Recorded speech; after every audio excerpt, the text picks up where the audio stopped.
Welcome back to the Wyld Way, where we inspire men to live every day with eternal purpose, because when you find your why, you find your way. Let's go. Come on.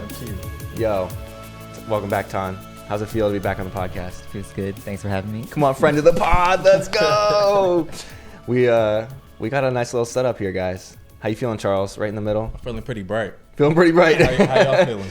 We're dealing with this lighting situation if you're on YouTube, so definitely, yeah, it's fun just getting this rolling, you know? Yeah. Here we are, being brothers, trying to figure it out. We doing it. Yeah. Guys, give us updates. How we been? How you been, Pete? I'm perspiring. You got a little boot? Yeah, I got a boot, Perspiring. resting the Achilles, Okay. but it was worth the hobbling to Yeah. be here. It must be tough, you know, getting hit with an arrow in the heel. Yeah, it's for a different story. Different day. Out there fighting wars in It Troy. was brutal. Nice. Charles, how you doing, man? I'm What's going cool. on? I've been chilling. Been chilling. That's the most Charles update ever. I've been chilling. Listen, I'm short on words. That's my personality. Personality this week. Get out. Every week. Todd, how about you, man? Yeah, I'm doing good. Okay. I'm good. Nice. I'm not doing good. Why? Someone called me fat. It was Somebody probably found you. It was our buddy Reggie. We were working out. He's like, and I had like like skinny jeans, basically it. But I had some I don't know what you call them. Workout pants. Some workout pants, right? You had on And yoga pants? My stomach was showing a little bit. Like, I got a little gut. He's like, Billy, what's wrong? You're getting fat. You got a gut. I was like, oh man. So I've been scheming on how to lose it. We've Gotta been get running. back. That's how we lose it. We're running. We ain't running, man. Yeah. So, Pete, what are we talking about this week as we jump in? Well, we're talking about a question that Pastor Gabe asked in what episode? I don't know 7. what episode. 7. Episode 7. He asked the question, whose hero do you want to be? And we thought it was so great of a question that we would bring that up this week, ask that question, and kind of go over some of the heroes that have recently fallen in our lives, and kind of dissect it and talk through it. Yeah. Awesome.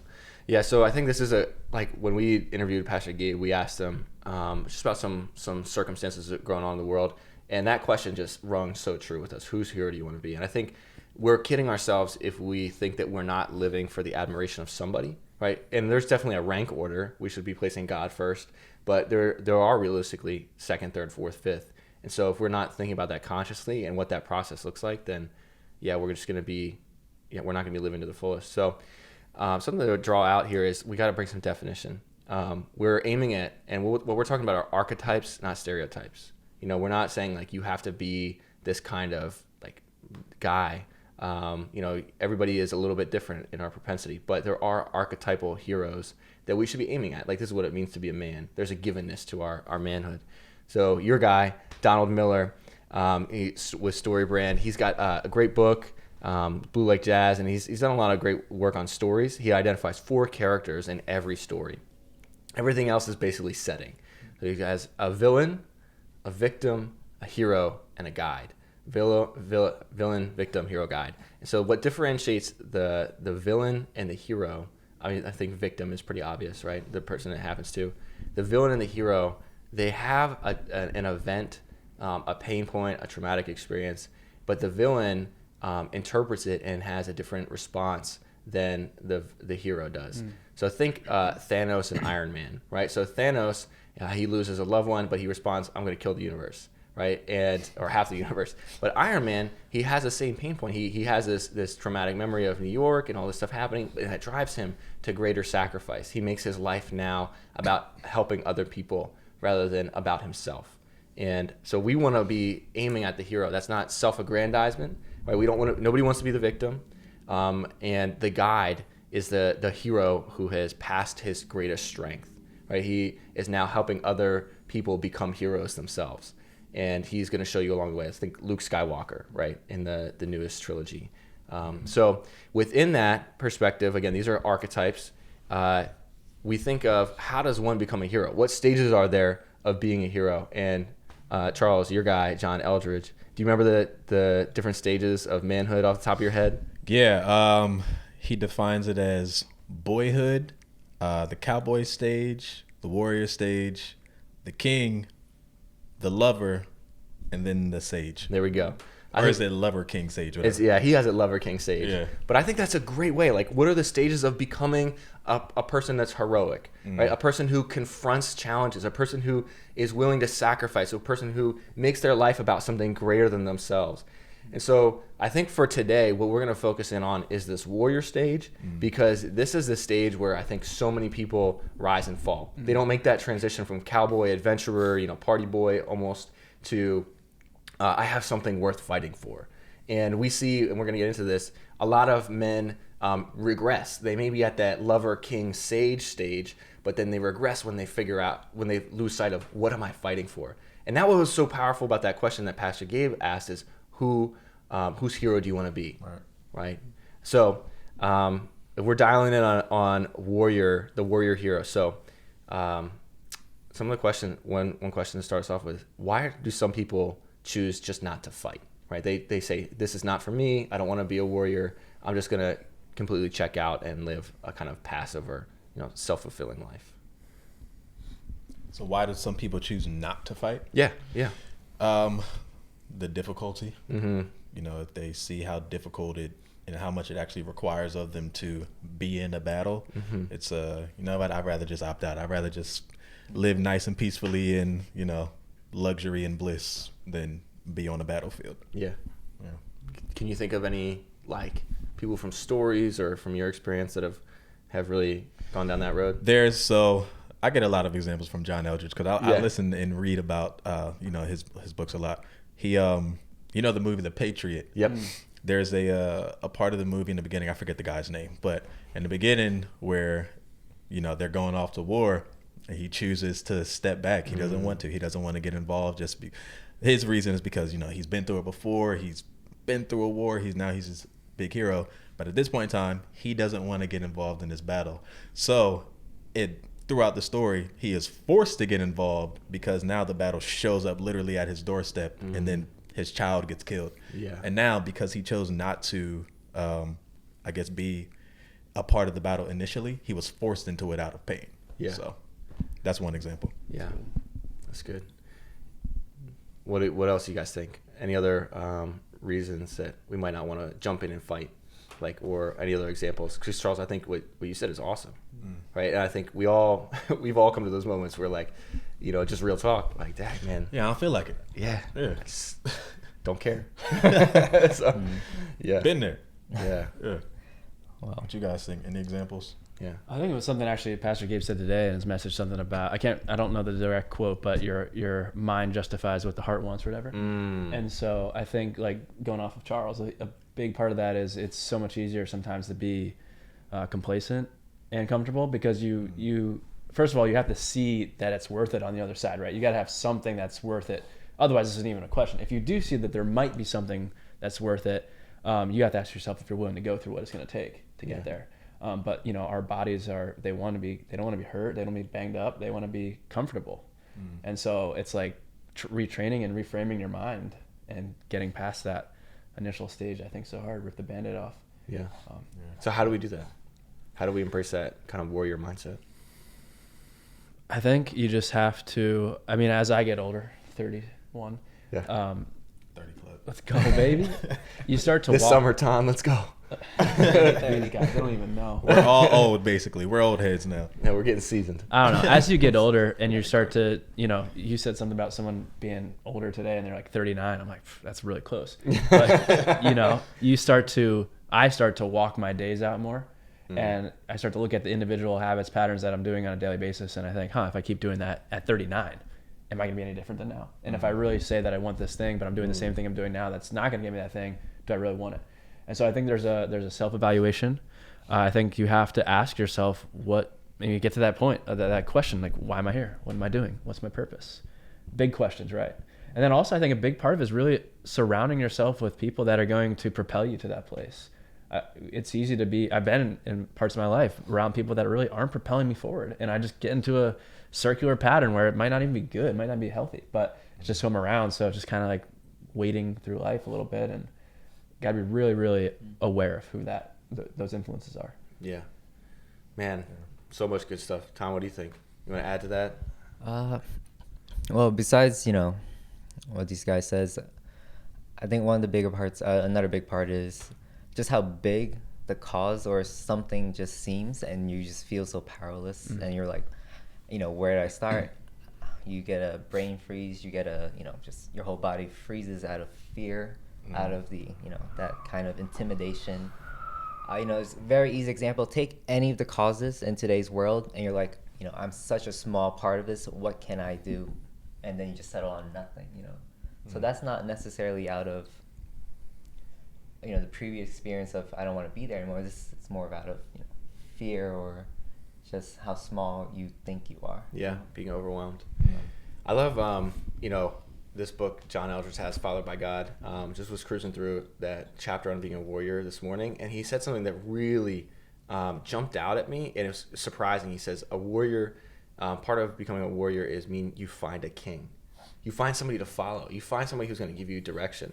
And so for us, when we talk about living with our eternal purpose, our king is Jesus. Right. So he has given us clear marching orders, right? He has given us a clear set of instructions where we are a part of the whole. We don't have to run the whole show. And I think practically speaking, being part of a spiritual community, we have people that are above us, that we're following their directives. And the goal has now gone from change the world, which is so big and overwhelming, to, hey, I'm going to serve my neighbor with this group at this time on this day. And that my small contribution is going to add up to the whole. But I thought that was great of, finding a king. Just because I don't think like that. I don't think, let me live in my purpose and then follow somebody, but I think that so many times we've been fed this narrative of self-actualization and basically be your own God, that it paralyzes us from the practical action we have to take to live like that. Yeah. So. Yeah. It's good, Billy. It's good. Yeah, man. So, every warrior needs a cause. Needs a cause, like we talked about. Like this is what I've been put on this planet to fight. Or for this season, this is the cause that I'm fighting for. I'm going to lend my strength. I'm going to give my blade to fighting this battle. So, what in your life are you willing to fight for? What is worth fighting for? I'll start. First one. Guys, I'm newly married, right? Under a year. And it's just different, man. When you got a woman in your house and sleeping in your bed and eating your food, I'm bothered. But second off, there's just this new, it's really about the food for me. Now I got extra dishes. I'm like, I don't like dishes to begin with. But now I have, in a sense, I have two things to fight for. I have my marriage to fight for, which is bigger than me. It involves me, and it's bigger than Bianca, right? It's the two of us together. But also, I have her to protect. And that really hit me because of everything that was happening in our world. A lot of riots, a lot of violence going on in our city. And I'm like, I have core responsibilities. Before I can do anything outside of my house, I have to protect my house and my wife. I don't have kids yet. And so that really hit me like a ton of bricks. I felt that weight. So my wife is definitely worth fighting for. And I remember looking her in the face and saying, like, Bianca, I would shed my own blood for you. I love you so much. Like, I would die. I would give my life for you. And she's like, oh, that's cute. I'm like, no, I've actually thought about this now. I said it before. I didn't have to reckon with it. Yeah. Now that you're here to stay. And it really hit me. It really hit me hard. Like, am I mentally and prepared if there was a crisis moment to lay down everything I have to protect this woman? And I was like, yeah, I would do that. But it took a process. So that was one that I've kind of been thinking about more so over the summer. So what about you guys? What's something worth fighting for? I feel like it's difficult for me to just give one answer because there's so many things that are worth fighting for. List them off, Charles. I'm just going to say, for me, when I think of what is worth fighting for, I'm not married. I don't have a family of my own. I don't have children. What is worth fighting for is the cause and the purpose that I believe God has put me here for. Yeah. It's something I think about that a lot. That's all really like my purpose for living is to do exactly what He has created me to do down here. I think about that almost daily, honestly. So, that's something worth fighting for me in this season. Mm-hmm. Yeah. That's good. What about y'all? Well, dying for your wife thing, that's, I thought about that before getting married. Like, if I'm going to marry this woman, that means I am willing to lay down my life. Like, that's one of the criteria. If not willing to die for her, all Don't get right, married. all right, Yeah. kind of move on. So that's definitely one of the That was your priorities. barometer for marriage. Should I marry? Don't want to die. For her? You look at some girls, you're like, I would not die for you. All right, gotta go. Not worth it. Not me, at least. Yeah. And then, the protection of, my parents, like just the next immediate family, I would try my best to protect them. And then the other most often thing I die for, or, not die for, but like, fight for, would be other people. That's just that's just more of a natural tendency. Like I just, at work I just fight for other people just because I want to, and just because it, rustles all the jimmies. That's just how I'm inclined sometimes. I don't know what that means, but I think I know what you mean. Yeah. Yeah, man. PD Pablo. Keep going. Yeah, there's a lot more to fight for. Does that mean you'd die for a stranger? Not Just fight for it. no, All right, fight let's for not- them. let's- Yeah, fight for them. Like Okay. I yeah. was gonna say that's above my level. I would say I am the one here with the family, 2 girls now, and so when I think of that as fighting for them, but I don't think of it as blood. I think more so like the world that I'm going to put them out into. How am I going to best prepare them and equip them? And so that's really been hitting me, is especially as our youngest gets older and she's almost 2. Is you start to see what she picks up on. She's going to be going out into school soon, and you just want to protect her for that, and it's a totally different responsibility that I've never had before. So, yeah. Amen. I'm just, again, in principle, kind of riffing off some of these things. I think friendship is worth fighting for. Yeah. Like our brotherhood. We've got one verse I've been thinking about a lot is in Ephesians 4. It talks about how we have to make allowances for one another. We've got to realize that each one of us is imperfect, and I've got to make an allowance. I've got to have margin to give. Say, hey, I love you, man. I'm not going anywhere, and let's sort this out together. And so friendship is a huge one. I think that's why most guys don't have friends or really close brothers. Yeah. Because they're not fighting for it. Yeah. They don't have their own personal cause, and when they find somebody else with even something loosely related, they're not willing to sacrifice anything for it. I say serving our communities. If we're talking about the needs of the world, how many innumerable needs are there? And a warrior can't just sit back and watch the world die and do nothing. The world's on fire, right? Sit back and do nothing. That's what makes you a loser.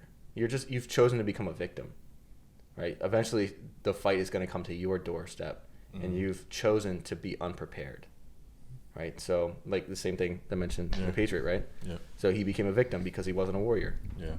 So, what are some other things in principle you guys think worth fighting for? I think financial security might fall into that, right? We've got to provide for our families. Not that money's our God, but yeah. I think we nailed them. Yeah. Nailed them. All right. So the next question then is, we're on this journey. We're seeing other guys that we respect. I think a great definition of respect is a feeling of deep admiration for someone or something elicited by their abilities, qualities, and achievements. So we see it and we're like, I respect this guy. There's something about him I would like to emulate. I could copy. Or if not, I see the worth that he brings to the table. So what do we do when the warriors that we respect fail? We've been kind of decompressing a couple spiritual, we would consider warriors or leaders or pastors that have fallen into sexual immorality. And it's been disappointing. And we've all responded to it in a lot of, just quite honestly, very real and very emotional ways. And so I think if we're striving to be warriors, we've got to tackle this. Cause I hope that wind's not getting picked up. yeah, so we got this battle with the wind out there. Yeah, it's fierce. Sailing the 7 seas right now. Yeah. So what do you guys think? What do we do when we other warriors that we respect fail? I think for me, I look at situations. I don't know if everybody looks at these situations the same way I do, but this is how I look at them. In general, I think that people put too much pressure or weight on other human beings to like be their God. So I'm not saying you guys, but in general, I think that people do that. So when I look at like heroes or leaders, I look at them through the lens of them being a human being first. Even though there are things that I may like about them that I would want to model myself after them, like things that I admire about them. I know that they're not my God. I know that they're not Jesus. Ultimately, I'm fixing my eyes on Jesus, but I'm watching you out the side of my eye because because you inspire me. You know what I'm saying?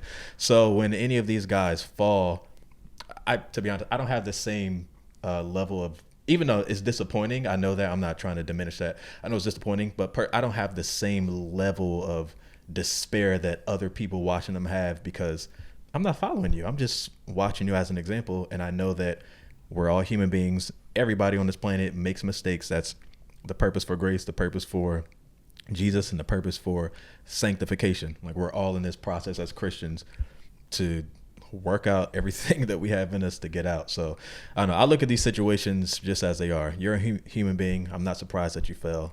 It sucks, but I'm going to keep looking at Jesus. So you know who your king is. Yeah, man. I know who my king is. That's good. So Tan, you were, before we started recording, you talked about the difference between like a hero and an idol, or somebody we respect, especially from, you know, your cultural background. Could you tell us a little bit about that? Yeah, so you know, I haven't been back to Asia in a while, so, but from, you know, what we know of culture and the internet and all of that, you know, it's a very fine line between idolization and, you know, calling someone a hero. Like, that line's super easy to cross, and the consequences are very, you know, vastly blown out of proportion. You know, look at Japanese culture for idol, like, that actual celebrities are called idols. You know, they're not, like, compared to American celebrities, like, it's a whole different status, and it's a whole different, like, response to that. Like, you don't respond to idols the same way you respond to American celebrities. Like, there's actual, you know, worship in that kind of idolization. And I think that would translate for heroes in America, or, you know, any culture as well. If you find yourself that devastated by somebody's downfall, that means you have a much bigger investment in them than you care to admit. And that kind of investment might or might not be healthy, you know? Any just thoughts off the cuff then of how do you know what's healthy and what's not? If you can't continue your life, or if this is the only thing that's on your mind all of the time, or if this is the only thing you want to talk about, I think that's a good indicator that you've put way too much emphasis on this, and that you're following them more than you're following them as, you know, they're your king now, instead of just a hero that you admire them. Oh, you know, they're doing this really well, I want to emulate them, or, you know, I like what they're doing, I want to try to practice it or incorporate it into my life. So incorporation is different than, you know, that obsession. So, yeah, so obsession, you know. That's good. I think it's like maybe talking more about the person than what they're doing or where they're going. It's like you're talking more about Cristiano Ronaldo than you are about soccer, right? You know, like, oh my gosh, look at what he did. Look at what he did here. Like, well, did he score? Like, can I kick it like that? You know, it's Bend it like Beckham. Bend it like Beckham. Exactly. Yeah. Yeah. So, Pete, I think you and I probably have looked up to the most to some of these guys, that, especially spiritual leaders that have fallen more recently. So how did you process that?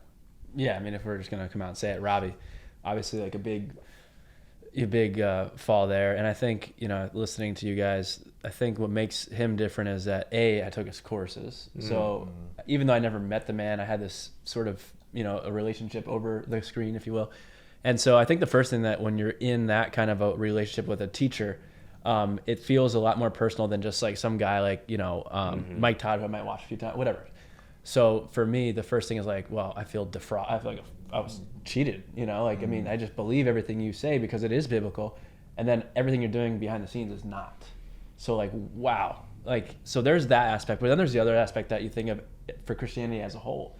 Like, he's a guy that I would send people who don't know Jesus, or who have really profound questions, like, go to Robbie.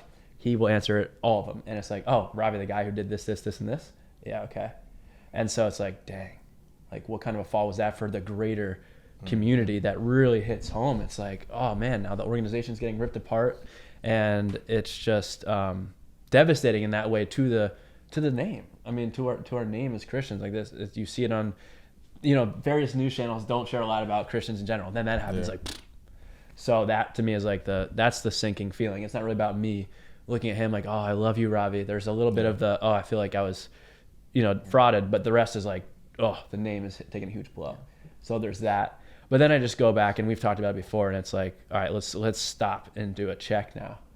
These things didn't happen overnight. You look at him, and he wasn't checked as he should have been. He got to do things alone. He got to sleep in his own hotel. He got to do these, and that's why those checks are in place. And we're not going to be Ravi Zacharias or any other big guys. Maybe not. But if we are, we should start at this level right now and be checking in with our brothers, and I think and our family, because these things, you don't just get to that point where you have that bad thing happen or you take it to the next level without a buildup. And so that's where I go to after the feeling, like, all right, they didn't go there overnight. Let's come back and see what happened and check yourself. Yeah. Before you wreck yourself. It had to be said. It had to be said. Yeah. That's funny. Oh man, that's so good. How do you feel? I have a question. So how do you feel like the example you just gave of Ravi? Well, one, do you feel like everything that he did before, or not just Ravi, it's not just about him, like any of these guys. Do you feel like anything that they have done beforehand is now not diminished, but like of none effect because, you found out they've been doing these things? Question first. Yeah. No, I was going to answer your question with the question. Do you use an iPhone? Yeah. Do you know that Steve Jobs was a dirtbag? I don't know much about Steve Jobs. Yeah. So, like, and I think that would branch off into two questions, right? Is it different for a spiritual leader? Yeah, of course it's different because he's preaching character and morality, right? Versus Steve Jobs, he could be a dirtbag and make a phone, make a great phone. So I think it takes me back to one of the questions of, like, what am I fighting for? And I'm fighting for my own character and my own integrity, because that affects my walk with God and how I'm going to be an example for other people. So that to me is like, I think that was an important differentiation, that this is a different group of people that we're speaking about than somebody who's just making a product. So. I get that. So I asked that question because how, apart from Jesus, how different are any of these stories than any of the people in the Bible that we look up to? Moses, David, like all of them, Peter, right? How different is this situation than the Bible? I can think of two differences, but I'll let Pete go. Or do you want me to go first? I mean, the first thing that comes to my mind is like a Moses or David repented. Right. One, your first thing. Yep. I don't know what the second would be. Just the nature of it, especially Ravi Zacharias. He, to put it exactly what it is, he was a sexual predator. Yeah. Right. So this is in Corinthians, how it talks about there are some sins that are they're not even named among the pagans, and yet you find it in your church. And so what of his sanctification, right? Are we saying the gospel doesn't work if I am only one misstep of grace away from becoming a sexual predator? What am I actually being transformed?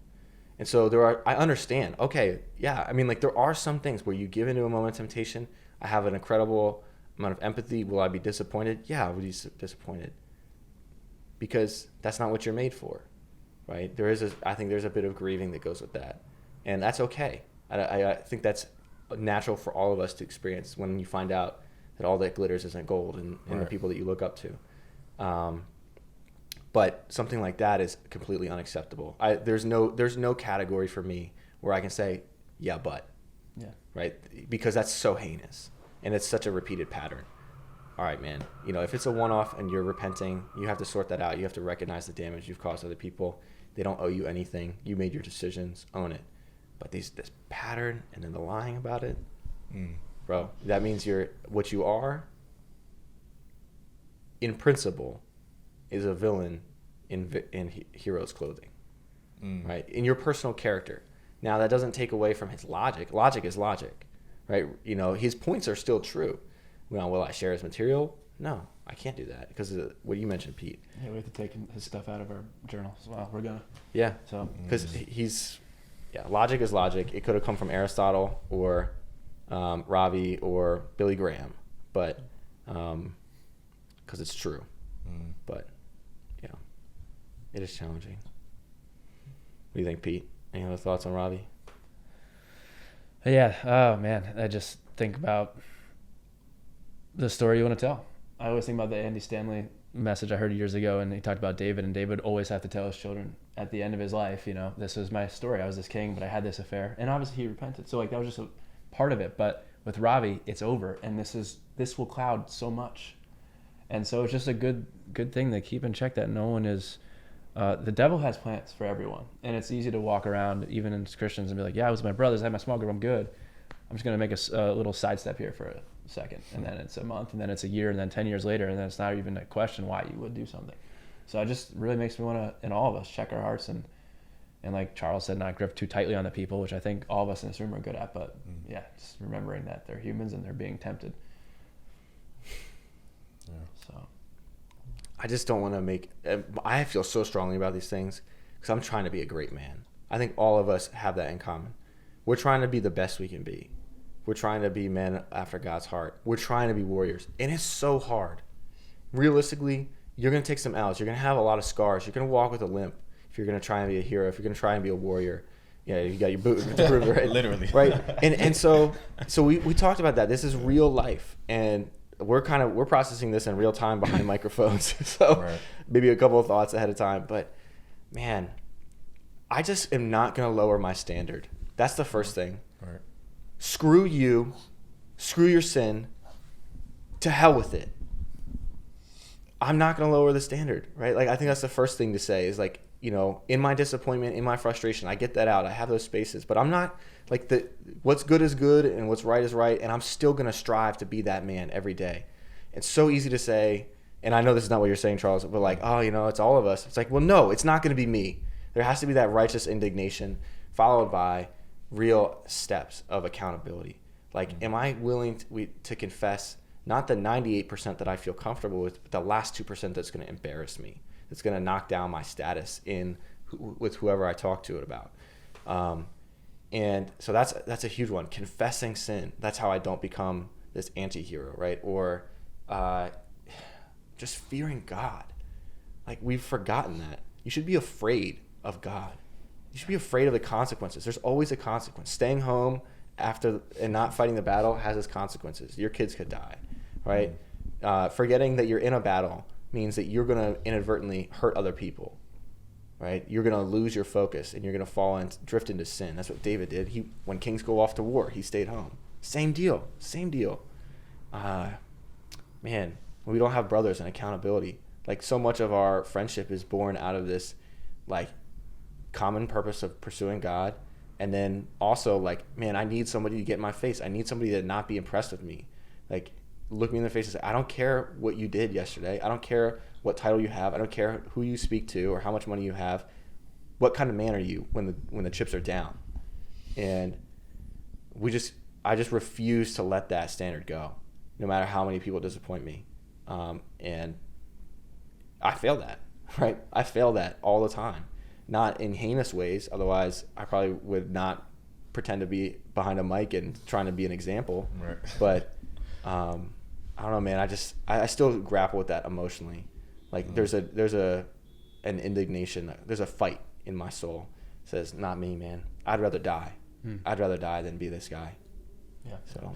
Yeah, I think the standard definitely should not be lowered, but it just reminds me of the quote, you know, shoot for the stars, and if you land on a cloud, then, you know, whatever, you know that quote. I don't know. That's how, you know. I know. I don't know what yeah, that's what it makes me think of. Don't lower the standard. Shoot for the highest that you can go. If a mistake happens along the way, there's grace. Yeah. Keep shooting. You know what I'm saying? But don't lower the standard and say, I'm just going to shoot for the clouds now. No. Keep shooting for the stars, you know? That's good. Mm-hmm. Yeah. I'm in my feelings right now. All What's right, guys. What you say? What else is new? What else is new? 2 out of the 4 in the feelings. Oh, man. So much more can be said on that. Yeah. But, man, let's add righteous as a requirement to be a hero. It's good. I think that standard has been lost in our culture. Righteous. And we need to reclaim that as a spiritual community of men, is that I cannot win. I can't walk in purpose unless I'm going to commit to living righteously and doing whatever it takes to root out those things in my life that are not righteous, right? Like, that's my battle, is righteousness. Like I will not, like you guys, we're gonna be real, right? This is a men's podcast. You know how many guys, and every one of us here has probably struggled with pornography. You have got to fight. Yep. You've got to, that will not go away, right? And I mean, in my circumstance, I deal with so many guys that are mentoring young men who, that's just, every guy has to go through that. But like, and I try to inspire them. Don't you want to be free? Don't you want to be free from these chains? Don't you want to be free from the chains of selfishness? Your life is going to be dominated by your own selfish desires. What a petty, meaningless life. Go piss it away in a corner. I can't be bothered with this, And I just can't settle for anything less than what God has called us to, man. And with the acknowledgement that grace covers over my daily mistakes. But man, what does Paul say? I forget what's behind and strain towards what's ahead. Right. And I lay hold of Christ for that which he laid hold of me. And we got to just make sure that we got the right guys around us that are going to look us eyeball to eyeball and be like, bro, yesterday's gone. Let's get after it today. Oh. Yesterday is gone. Yeah. All right. I got that feeling Breathe. out. I got that feeling out. Woosah. I feel so much better. All right. So last question, guys. When we're thinking about what it means to be a hero, how we can, whose hero do we want to be, is how do we keep going when things get tough? And another way to ask this is, what spoils of war motivate us? Every warrior fights to get something, whether it's treasure, whether it's the woman, whether it's glory and fame. So and that's what keeps you motivated in those dark days when you think, you're going to die on the battlefield. So what keeps us going through the toughest days? Who wants to go first? Yeah, I'll go. For me personally, the spoils would be knowing that I did it for the right reasons. Like whatever battle I'm gonna die for, it's gonna be, righteous. Not like the petty self-righteousness, but this is right. This is for something bigger than myself. This is for other people. It's not for my own glory. It's not just to satisfy my own, I want to be a hero sort of feelings. Like I did this for other people, and I did it for the right reasons, about the right ways. I didn't try to do it underhandedly. I did it straightforward, full. My conscience is clear, and I went into battle head on.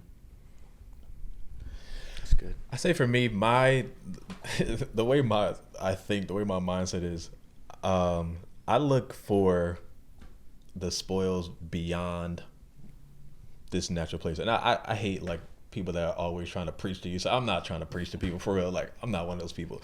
But bro, like my spoils is a crown of righteousness. Like I'm looking to spend eternity with Jesus. So everything that I do or whatever situation that I'm in what motivates me to keep going is like, is this gonna, am I walking through this with Jesus? Is this going to create something in me that I need in order to, win the final battle and get the victory and get the prize? That's what my mindset is on whenever I'm facing a difficulty, is the actual end instead of just an earthly reward. Like all this is going to pass away. So I'm looking at what is going to stand forever. And that's it. Would you say that's eternal purpose, Charles? Eternal purpose. There we go. Good. How's it go? We're taking this podcast Living, to heaven. Let's go. Living for eternal purpose every day. Let's go. You don't need to say eternal anymore. We're already here. Yeah. That's good. Yeah. Pete, I'll give you the last word and I'll jump in here. All right. I think what keeps me going, Stop touching your mic. I'm sorry, I can't help it, is you guys. In the dark days, like there are times when you're just in the mud. You need a brother to lift you out of the mud. You need that solidarity. You need another warrior who's bled a little bit to look you in the face and say, I know it hurts, but you need to get up now. And I know we have that solidarity with Christ. We have it through his Spirit. He always encourages us and strengthens us. And so I think for most people, though, that's a distant reality, and we all need to press into that and learn that more. But so many times grace is given to us through his people. And so I just think about, if I wanted to quit, if I wanted to transgress a moral boundary, right, I would have to look you guys in the face and justify it. And that's something I could never live with. I could never do that. I'd have to look in my wife's face. And I just think that that's a way that God has given me grace to fight. And for me, yeah, it is about that vision of one day I'm gonna have to look into the eyes of fire, skin glowing like bronze, voice like the multitude, and I'm gonna have to give an account. But even in the low moments, that even when you know it's true, you don't feel it, and so you've got to find those ways to really dig deep. And yeah, God will meet you. But we have multiple weapons in the belt to fight. So I say brotherhood gets me out of the mud. It's good. It's really good. Yeah, I'd have to say the first thing is this is still a learning process. I mean, all the time getting in the mud. I mean, as me, like I sometimes just I'll roll around the mud. Like, I'm gonna punch through the mud. I'm gonna kick through the mud. And sometimes it takes longer than others to get through it. But I think that it's easy to like talk in our small groups or even amongst us about different verses in the Bible that relate to a situation we might be in, and then we go back and we're in the situation. So I think the other part is actually reading the Bible for what it's worth and understanding these are words that are going to help you get through that moment. It's not just a word to read and even just to memorize and go on with your day, but it's actually to sit there. And this is a word that was breathed by God that you're going to read right now and believe and trust that this is actually truth. And it's sitting there with it instead of trying to power through it, which is completely opposite of what my natural tendency is, because I just want to go through a wall. So I think that's there. And then something recently that kind of touches on what Charles said, whether it's true or not, don't know, but a pastor was talking through one of the passages in Revelation about, he will wipe away every tear. And I think he was speculating because I believe he said it, but he was just like, that could be because when you're thinking back on your life on earth, you're looking back at all the times that you didn't stand up for him, that you could have lived more for him. And I think about that in those moments and I'm like, wow, I'll have a lot of tears if I keep doing this. I want to live this time in the way that glorifies him in every way, even if I am in the mud. So how is that decision going to do that? I don't want to get up there and be, need a whole box of Kleenexes. So that's really been coming to me recently, just with that fear, that holy fear, and just realizing like if I look back and I love him and I look back and I do all the things that show the opposite, it's going to crush me. Like you said, it's a practice to learn that eternal fixation, but I think it comes with practice. So, man, wow. So good, weighty things, but that's what you came to this podcast for, right? We're not here to wade in the shallows. There's a football podcast somewhere else if you want to go. Yeah. Guys, any other thoughts just on whose hero do you want to be and the things that we've talked about, things you guys want to talk about? No. I just, the last thing I'll say is I just think it's important to, like the scripture says, fix our eyes on Jesus, who is the author and finisher of our faith. So, again, it's great to be inspired by people, you want to model certain characteristics of yourself after them. That's great. It's a great thing. But just always remember, the end goal. Always remember who we're really modeling ourselves after. Just our eyes should be fixed on him. Love it. Amen. That's good. All right. Well, practical takeaways, I think. One is read this book, Followed by God. Right? Read it. We have a whole section on our website, thewildway.com, on resources, different books and stuff. And so our recommended reading section. Recommended reading. So jump in there, check it out. And I think that's a practical takeaway. Any other action steps we can take from this, guys?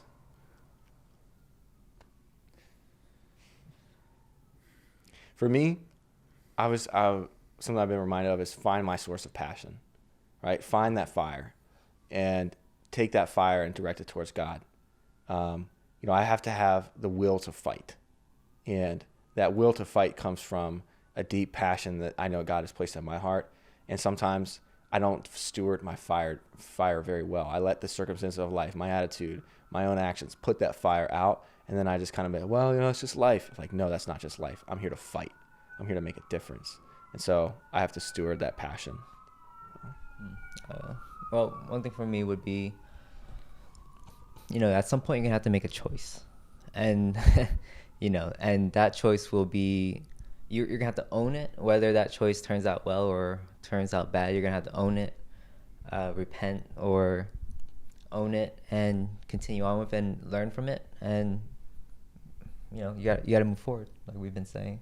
But at some point, you can't blame other people for any of your choices. Mm-hmm. At some point, you're going to have to be a man, and you're going to have to take ownership of your choices, your actions, and what you do. Awesome. That's great. It's good. Steward your fire. Fix your eyes. Own it. I like it. Put it on a t-shirt. Put it on a t-shirt. All right, Pete. Anything else? Don't keep running around in the mud. Get out of the mud. Get out of the Get out of mud. the mud. Man. Going real practical. Muck in the miry clay. Oh, Charles is about to start preaching. Nah, I ain't here to preach to y'all. Come on, somebody. Oh, man. All right, guys. Well, our challenge to you is go be a warrior, right? Go find a battle to fight. Go find something worth fighting for. Go find brothers that you can fight with, sharpen your strength with, and who will pick you up out of the mud. And, let's go leave it out there. We're all going to die. We may as well die for something worth it. So with that, go be wild. Thank you for watching this episode of the Wyld Way podcast. If you enjoyed it, give us a like, subscribe, comment below, or share with a friend. Thanks, guys.